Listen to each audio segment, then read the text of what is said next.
cyber crime kashnani bagai 14C tei S4C yakba yakromui baksha khlai tongo samung shaka DCP krakshlo bubagrakhor agurni Pragna Bhawan Tripura hasni cyber crime rokno kashnani bagai haste beremni workshop khlaijaka manjaka haste police ni DCP Onurag Thonkor Chief Secretary JK Singha khobui tongboi juda juda adongrok osalo bufang busawo teilowi haste beremni workshop khlaimungno chengsabui rlaikha narwairo. It is privileged to be part of this state level workshop organized under stage 3 of National Consultative Process on Strengthening Cyber Security Framework for State Data.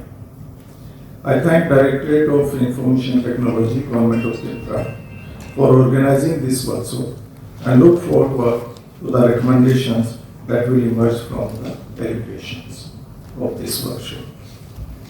I speak to you today as a police officer who has seen the nature of crime changing over a period of time.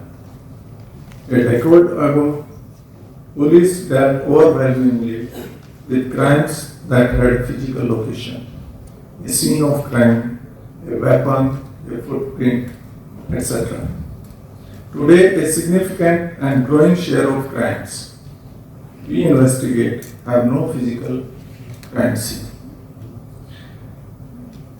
It is in a server or a SIM card or a compromised login or spoofed identity, etc.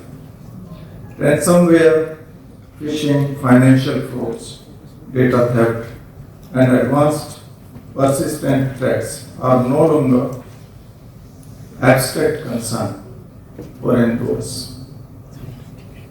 They are present, real, and rising within our computer systems.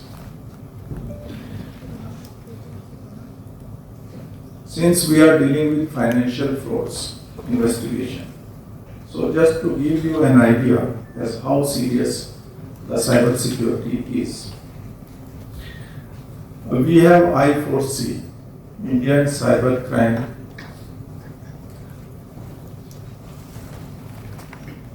System, which provides service, which has a portal which is called NCRP, National Cyber Crime Reporting Portal. And anybody can report any cyber crime on this portal by logging in or by merely calling 1930 number. During 2023, citizens lost 7,400 crores of rupees through financial frauds, and these are only reported numbers. There may be many more which are not reported or people are not aware or which have been directly reported to local police. These are the figures of national portal.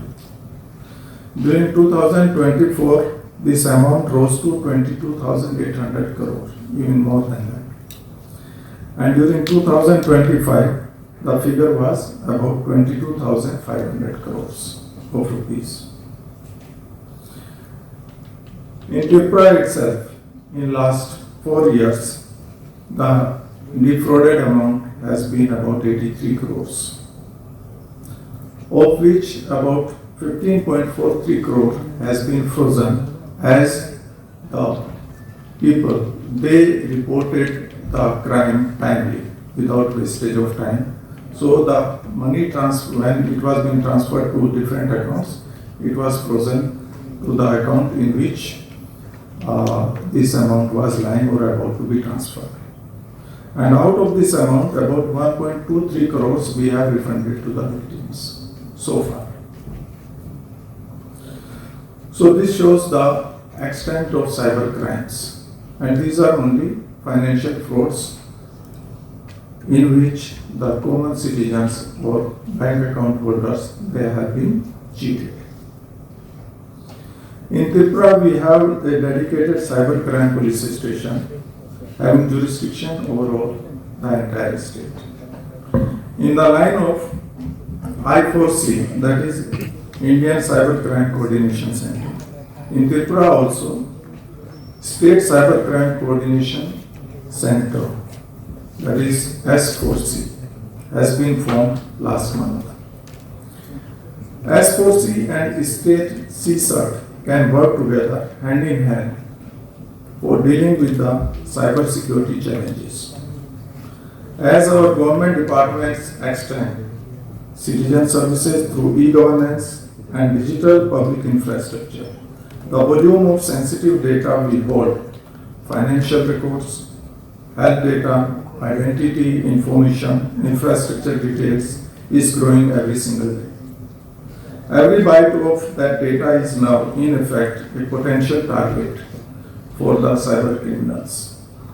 The criminals do not need to break the door.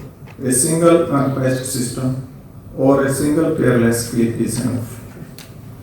Cyber security is too often discussed purely as a technical or IT subject.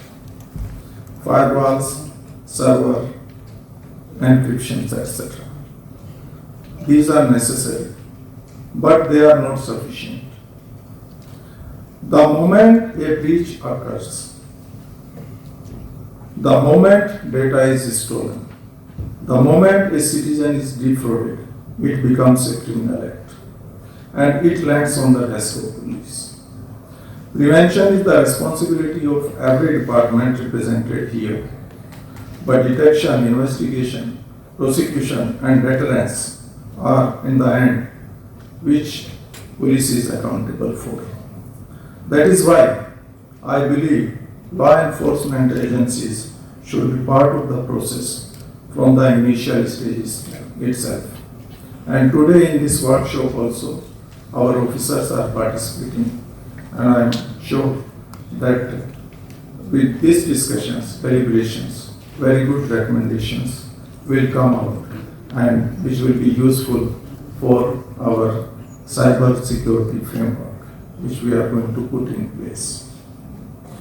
Today we have these six thematic areas, that is risk-based assessment, security of state data centers and SWAN, security operations centers and CSATs, legacy system modernization and zero trust architecture, data classification, data protection, DPDP compliance, and capacity building and appointment of CISO and awareness. That is Chief Information Security Officer. Each has direct bearing on prevention and detection of data breach. A state computer security incident response team, that is state CSAT, that detects an intrusion in real time is though most important, but it is only half of done. Other half is realized when that detection is reported to police or investigating agencies. Without delay, it should be done to preserve the digital evidence, trace the offender, and build a prosecutable case. I would urge that we should formalize a standing protocol between state CSAT and our cybercrime unit, covering evidence handling, timely reporting to the police, and joint training, so that a technical alert converts seamlessly into a criminal investigation rather than being lost in the gap between the two departments. Compliance with digital personal data protection framework is not merely a legal checkbox or compliance. Properly classified and logged data allows an investigating officer to establish a clear chain of custody when a breach is investigated, leading to prosecution. Poor record keeping of data today becomes a weak case file tomorrow. I would request that every department's data classification and preservation of logs exercise should be designed with eventual forensic and evidentiary use in mind.